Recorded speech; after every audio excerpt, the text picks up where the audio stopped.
Welcome to Praveen academy. और आज date है 6 अगस्त 2021। तो आइए देखते हैं 5 और 6 अगस्त से संबंधित करंट अफेयर्स को। पहला क्वेश्चन है, कोरोना वायरस का कौन सा वेरिएंट जिसे चिकन पॉक्स की भांति संक्रामक माना गया है? पहला ऑप्शन है अल्फा, दूसरा बीटा, तीसरा गामा, चौथा डेल्टा। सही आंसर इसका डी है, डेल्टा। डेल्टा वेरिएंट सबसे पहले भारत में देखा गया था, इसलिए इसे भारतीय वेरिएंट के नाम से भी जाना जाता है। और इस वायरस में मौजूद स्पाइक प्रोटीन में कई म्यूटेशन होते रहते हैं, इसलिए काफ़ी ज़्यादा खतरनाक है, अपने रूप को बदलता रहता है। नेक्स्ट है, महिला किसान सशक्तिकरण परियोजना के संदर्भ में निम्नलिखित कथनों पर विचार करें। पहला कथन है, महिला किसान सशक्तिकरण परियोजना 2011 में शुरू की गई थी। दूसरा, यह योजना दीनदयाल अंत्योदय योजना, राष्ट्रीय ग्रामीण आजीविका मिशन DNRLM का एक उपघटक है। तीसरा, MKSP क्या है? ये महिला किसान सशक्तिकरण परियोजना, इसके तहत महिला को किसान के रूप में मान्यता दी जाती है। तो बताना है कि इनमें से कौन से कथन सही है। तो आंसर इसका डी है, तीनों ही कथन सही हैं। अभी हाल ही में केंद्र सरकार द्वारा जानकारी दी गई है कि कृषि एवं किसान कल्याण विभाग द्वारा लागू की जाने वाली योजनाओं के अंतर्गत कृषि योजनाओं के लिए आवंटित व्यय का कम से कम 30% महिलाओं को कृषि की मुख्य धारा में लाने के लिए खर्च किया जा रहा है। और इस प्रकार की परियोजनाओं के लिए 60% वित्तीय सहायता केंद्र सरकार प्रदान करती है। इसके अलावा पूर्वोत्तर और पहाड़ी राज्यों के लिए 90% की सहायता प्रदान की जाती है केंद्र सरकार के द्वारा। ये सेंट्रली स्पॉन्सर्ड स्कीम है। नेक्स्ट है, भारत का आर्कटिक क्षेत्र में कौन सा एक स्थायी अनुसंधान स्टेशन है? पहला हिमाद्री, दूसरा मैत्री, तीसरा दक्षिण गंगोत्री, चौथा भारती। सही आंसर इसका ए है, हिमाद्री है। बाद बाकी जो तीनों हैं, मैत्री, दक्षिण गंगोत्री और भारती, ये अंटार्कटिका में है, ना कि आर्कटिक में। भारत आर्कटिक से स्वालबर्ड संधि पर 1920 में हस्ताक्षर के बाद से जुड़ा है और 2008 में हिमाद्री स्थायी अनुसंधान स्टेशन स्थापित किया। 2014 में इंड आर्क नामक एक बहुसंवेदक यथा स्थानिक वेधशाला भी तैनात की भारत ने यहाँ आर्कटिक में। इसके अलावा अभी हाल ही में तीसरी आर्कटिक विज्ञान मंत्री स्तरीय बैठक का आयोजन आइसलैंड और जापान द्वारा संयुक्त रूप से किया गया है और यह एशिया में आयोजित की जाने वाली पहली आर्कटिक विज्ञान मंत्री स्तरीय बैठक थी और भारत ने भी इसमें भाग लिया था। नेक्स्ट क्वेश्चन है, हाल ही में भारत और रूस की नौसेनाओं के बीच इंद्र नेवी अभ्यास कहाँ आयोजित किया गया? पहला ऑप्शन काला सागर, दूसरा बाल्टिक सागर, तीसरा बंगाल की खाड़ी, चौथा अरब सागर। तो सही आंसर है इसका बी, बाल्टिक सागर। और यह सैन्य अभ्यास हर 2 वर्ष बाद आयोजित किया जाता है। नेक्स्ट है, किशोर न्याय बच्चों की देखरेख और संरक्षण विधेयक 2021 जो भी पारित कर दिया गया है। The juvenile justice care and protection of children amendment bill 2021, इसके संदर्भ में कथनों पर विचार करना है। पहला, इस अधिनियम के तहत जिला अधिकारियों को जुवेनाइल जस्टिस एक्ट के सुचारू कार्यान्वयन को सुनिश्चित करने के साथ साथ संकट की स्थिति में बच्चों के पक्ष में समन्वित प्रयास करने के लिए और अधिकार दिए गए हैं।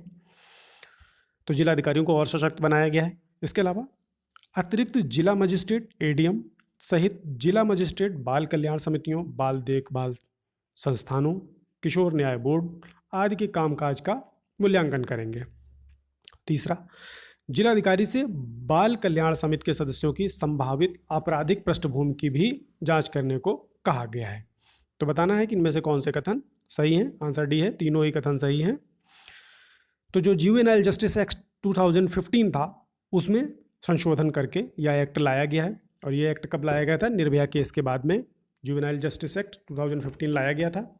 और इस जो 15 वाला एक्ट था, इसके अनुसार कानून का उल्लंघन करने वाले जो 16 से 18 वर्ष के आयु वर्ग के किशोर थे, उन पर वयस्कों के रूप में मुकदमा चलाने की अनुमति दी गई थी। हालांकि इस तरीके का जो निर्णय है वो कौन लेगा कि किस तरीके का इसके ऊपर केस चले, एडल्ट की तरीके से या चाहे बच्चों की तरीके से, तो ये किशोर न्याय बोर्ड को इसका अधिकार दिया गया था। इसके अलावा इस अधिनियम में केंद्रीय दत्तक ग्रहण संस्थान प्राधिकरण अर्थात सेंट्रल एडॉप्शन रिसोर्स अथॉरिटी कारा को वैधानिक निकाय का दर्जा दिया गया था, ताकि इस जो बच्चों से संबंधित अधिनियम है इसको और सशक्त तरीके से लागू किया जा सके। नेक्स्ट है राष्ट्रीय विधिक सेवा प्राधिकरण, national legal services authority, NALSA. इसके संदर्भ में निम्नलिखित कथनों पर विचार करें। पहला है समाज के दुर्बल वर्गों को निःशुल्क कानूनी सेवाएं प्रदान करने और विवादों के सौहार्दपूर्ण समाधान करने के लिए इसका गठन किया गया था। दूसरा, नालसा के द्वारा विवादों के सौहार्दपूर्ण समाधान हेतु लोक अदालतों का आयोजन किया जाता है। और तीसरा है सर्वोच्च न्यायालय के वरिष्ठतम न्यायाधीश इसके कार्यकारी अध्यक्ष होते हैं। तो बताना है कि इनमें से कौन से सही हैं।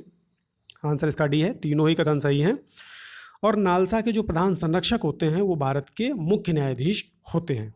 और इसी तरीके से राज्यों में राज्य विधिक सेवा प्राधिकरण का भी गठन किया गया है और इसके अध्यक्ष कौन होते हैं? उच्च न्यायालय के मुख्य न्यायाधीश होते हैं और वही राज्य विधिक सेवा प्राधिकरण के प्रधान संरक्षक भी होते हैं। इसके अलावा जो संविधान का आर्टिकल 39A है वो प्रावधान करता है कि राज्य ऐसी व्यवस्था करेगा कि सभी को समान और निःशुल्क विधिक सहायता प्राप्त हो सके। और संविधान में यह अनुच्छेद कब जोड़ा गया? 42nd अमेंडमेंट 1976 के द्वारा जोड़ा गया और उसी के तहत ये नालसा जैसी व्यवस्था को हम देख सकते हैं। ये डीपीएसपी को पूरा करता है, directive principles of state policy, DPSP. Next है क्वेश्चन नंबर 7, संयुक्त राष्ट्र सुरक्षा परिषद के संबंध में निम्नलिखित कथनों पर विचार करें। हाल ही में भारत पहली बार यूएनएससी का अध्यक्ष बना है, यूनाइटेड नेशंस सिक्योरिटी काउंसिल, इसका अध्यक्ष बना है। दूसरा, यूएनएससी में भारत 2021-22 के कार्यकाल के लिए चुना गया है। तो बताना है कि इनमें से कौन से कथन सही है। तो इसमें केवल दूसरा कथन सही है, पहला कथन रॉन्ग है, क्योंकि भारत पहली बार यूएनएससी का अध्यक्ष नहीं बना है। इसके पहले भी 10 बार भारत, टोटल अब तक ये भारत का 10वां कार्यकाल है, 9 बार इसके पहले बन चुका था और ये 10वीं बार अध्यक्ष बना हुआ है। तो इसमें मासिक आधार पर अध्यक्ष बनते हैं। तो भारत अगस्त माह के लिए संयुक्त राष्ट्र सुरक्षा परिषद का अध्यक्ष बना है और अध्यक्षता का यह क्रम सुरक्षा परिषद के 15 सदस्य राष्ट्रों के मध्य मासिक रूप से जारी रहता है। और यूएनएससी में कुल सदस्य कितने हैं? 15 हैं, जिनमें से 5 परमानेंट P5 हैं, परमानेंट 5, और 10 अस्थायी सदस्य हैं। तो संयुक्त राष्ट्र महासभा के द्वारा हर साल 2 वर्ष के कार्यकाल के लिए 5 अस्थायी सदस्यों का चुनाव किया जाता है और भारत संयुक्त राष्ट्र संघ का संस्थापक सदस्य भी है। तो P5 परमानेंट 5 वाले कौन से हैं? तो इसमें ब्रिटेन हो गया, फ्रांस, यूएसए, रशिया और चीन, ये P5 थे। इसके बाद में बात करते हैं हाल ही में भारत और चीन के बीच हॉटलाइन की स्थापना कहाँ की गई है। पहला अरुणाचल प्रदेश, दूसरा सिक्किम, तीसरा उत्तराखंड, चौथा लद्दाख। तो सही आंसर इसका बी है, सिक्किम में की गई है, उत्तरी सिक्किम में। हॉटलाइन क्या होती है? विशेष रूप से आपात स्थिति में उपयोग हेतु सरकार के प्रमुख जो होते हैं उनके मध्य वार्ता के लिए एक सीधी फोन लाइन होती है। हालांकि लद्दाख में इसके पहले से ही स्थापित है और ये भी उत्तरी सिक्किम में स्थापित की गई है। नेक्स्ट है पूर्वोत्तर अंतरिक्ष अनुप्रयोग केंद्र, north eastern space application centre कहाँ स्थित है? असम, दूसरा अरुणाचल प्रदेश, तीसरा मेघालय और चौथा है त्रिपुरा। तो सही आंसर इसका सी है, मेघालय में स्थित है। हाल ही में क्या हुआ? केंद्र सरकार ने पूर्वोत्तर अंतरिक्ष अनुप्रयोग केंद्र से असम मिजोरम सीमा विवाद को हल करने के लिए उपग्रह चित्रण के माध्यम से राज्य की सीमाओं का मानचित्रण और सीमांकन करने को कहा है। जहाँ पे भी असम मिजोरम सीमा पर विवाद हुआ था, जहाँ पे गोलीबारी हुई थी और 6 पुलिसकर्मी शहीद हो गए थे। नेक्स्ट है अश्वगंधा के संदर्भ में निम्न कथनों पर विचार करें। तो पहला कथन है इसे इंडियन विंटर चेरी के नाम से भी जाना जाता है। दूसरा, अश्वगंधा ऊर्जा को बढ़ाने और तनाव को कम करने के साथ साथ प्रतिरक्षा प्रणाली को मजबूत बनाने में सक्षम है। तो बताना है कि इनमें से कौन से कथन सही हैं। दोनों ही कथन सही हैं, इसलिए आंसर सी होगा। अभी हाल ही में आयुष मंत्रालय ने कोविड-19 से रिकवरी को बढ़ावा देने के लिए अश्वगंधा पर एक अध्ययन करने के लिए ब्रिटेन के साथ सहयोग समझौता किया है। और कौन सा स्कूल है? London school of hygiene and tropical medicine के साथ सहयोग किया है आयुष मंत्रालय ने। तो लंदन में इसके ऊपर रिसर्च की जा रही है, 2000 लोगों के ऊपर इसका प्रयोग किया जा रहा है। तो इसलिए ये न्यूज़ में था अश्वगंधा। तो हमारा करंट अफेयर कंप्लीट हुआ आज का। आइए क्विक रिवीजन कर लेते हैं। पहला क्वेश्चन था हमारा कोरोना वायरस का कौन सा वेरिएंट जिसे चिकन पॉक्स के बाद संक्रामक माना गया है? तो डेल्टा वेरिएंट है, इसे भारतीय वेरिएंट भी कहा जाता है क्योंकि इसे सबसे पहले भारत में देखा गया। इसमें प्रोटीन कौन सा है? स्पाइक प्रोटीन है। दूसरा क्वेश्चन हमारा महिला किसान सशक्तिकरण परियोजना से संबंधित था, जिसकी शुरुआत 2011 में की गई थी और यह उपघटक है किसका? दीनदयाल अंत्योदय योजना, राष्ट्रीय ग्रामीण आजीविका मिशन का, और इसके तहत महिलाओं को किसान के रूप में मान्यता दी गई है।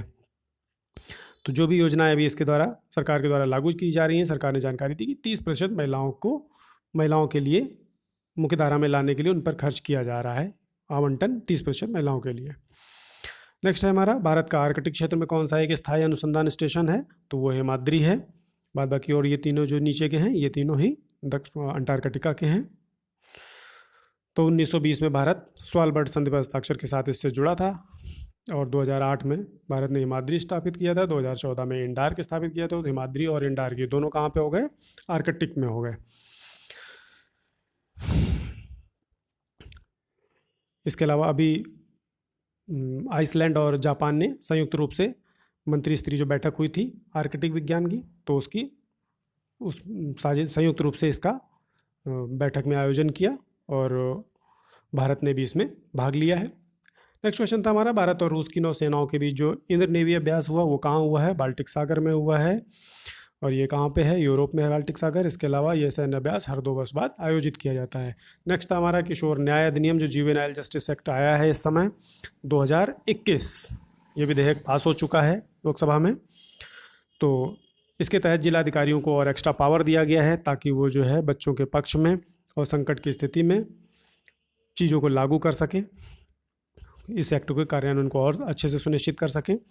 इसके अलावा अतिरिक्त जिला मजिस्ट्रेट और जिला मजिस्ट्रेट जो हैं वो बाल कल्याण समितियां, बाल देखभाल संस्थान, किशोर न्याय बोर्ड, इनके कामकाज का मूल्यांकन करने के लिए इसमें पावर दी गई है। साथ में जिलाधिकारी से जो बाल कल्याण समिति के सदस्य हैं उनकी आपराधिक पृष्ठभूमि की भी जांच करने को कहा गया है कि कहीं वो ऐसा तो नहीं है कि बच्चों के यौन शोषण से संबंधित किसी तरीके का केस उनके ऊपर पहले से रहा हो। तो इस आपराधिक पृष्ठभूमि इस तरीके से जांची जाएगी बाल कल्याण समिति के सदस्यों की जिलाधिकारी के द्वारा।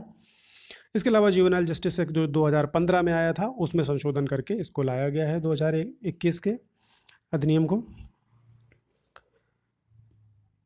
नेक्स्ट क्वेश्चन हमारा, राष्ट्रीय विधिक सेवा प्राधिकरण नालसा से संबंधित था, नेशनल लीगल सर्विस अथॉरिटी।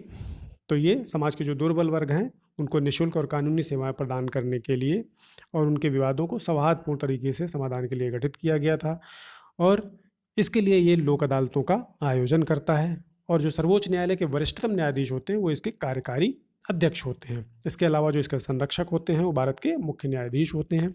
इसी तरीके से राज्यों में गठन किया गया है, लेकिन उसके जो कार्यकारी अध्यक्ष होंगे वो कौन होंगे? मुख्य न्यायाधीश होंगे उच्च न्यायालय के, साथ ही वो प्रधान संरक्षक भी होंगे। और आर्टिकल 39 ने इसी तरीके प्रावधान करता है कि किसी तरीके जो गरीब हैं उनको निःशुल्क सहायता विधिक रूप से प्रदान की जा सके। नेक्स्ट क्वेश्चन है हमारा, संयुक्त राष्ट्र सुरक्षा परिषद के संबंध में निम्नलिखित कथनों पर विचार करना था। तो इसमें भारत पहली बार यूएनएससी का अध्यक्ष बना, ये गलत था। भारत इसमें 10वीं बार अध्यक्ष बना है और 2021-22 के कार्यकाल के लिए यूएनएससी में भारत को चुना गया है, जो 1 जनवरी से शुरू होकर 31 दिसंबर 2022 तक चलेगा। इसके अलावा इसमें मासिक आधार पर अध्यक्ष बनते रहते हैं। जो 15 सदस्य हैं उन राष्ट्रों के बीच ये क्रम चलता रहता है और इसमें 5 स्थायी और 10 अस्थायी सदस्य होते हैं। हर साल इसका चुनाव कौन करता है? संयुक्त राष्ट्र महासभा के द्वारा इसका चुनाव किया जाता है। नेक्स्ट क्वेश्चन हमारा, भारत और चीन के बीच हॉटलाइन से संबंधित है, जिसको उत्तरी सिक्किम में अभी स्थापित किया गया है। जो आपात स्थिति होती है तो सरकार के जो प्रमुख होते हैं उनके मध्य वार्ता है, तो एक सीधी फोन लाइन होती है। नेक्स्ट क्वेश्चन हमारा पूर्वोत्तर अंतरिक्ष अनुप्रयोग केंद्र से संबंधित था कि ये कहाँ स्थित है? तो ये मेघालय में स्थित है और असम मिजोरम सीमावाद को मानचित्रण और सीमांकन के माध्यम से इसको स्पष्ट करने के लिए कहा गया है, इसलिए न्यूज़ में था। नेक्स्ट है अश्वगंधा के संदर्भ में, तो इसे इंडियन विंटर चेरी भी कहा जाता है और ये ऊर्जा बढ़ाने और तनाव को कम करने और प्रतिरक्षा प्रणाली को मजबूत बनाने में सक्षम होता है। और लंदन के साथ में जो London school of hygiene and tropical medicine है, इसके साथ आयुष मंत्रालय इस समय सहयोग कर रहा है, इसमें इस पर एक अध्ययन चल रहा है। तो ये हमारा रिवीजन कंप्लीट हुआ। Thank you.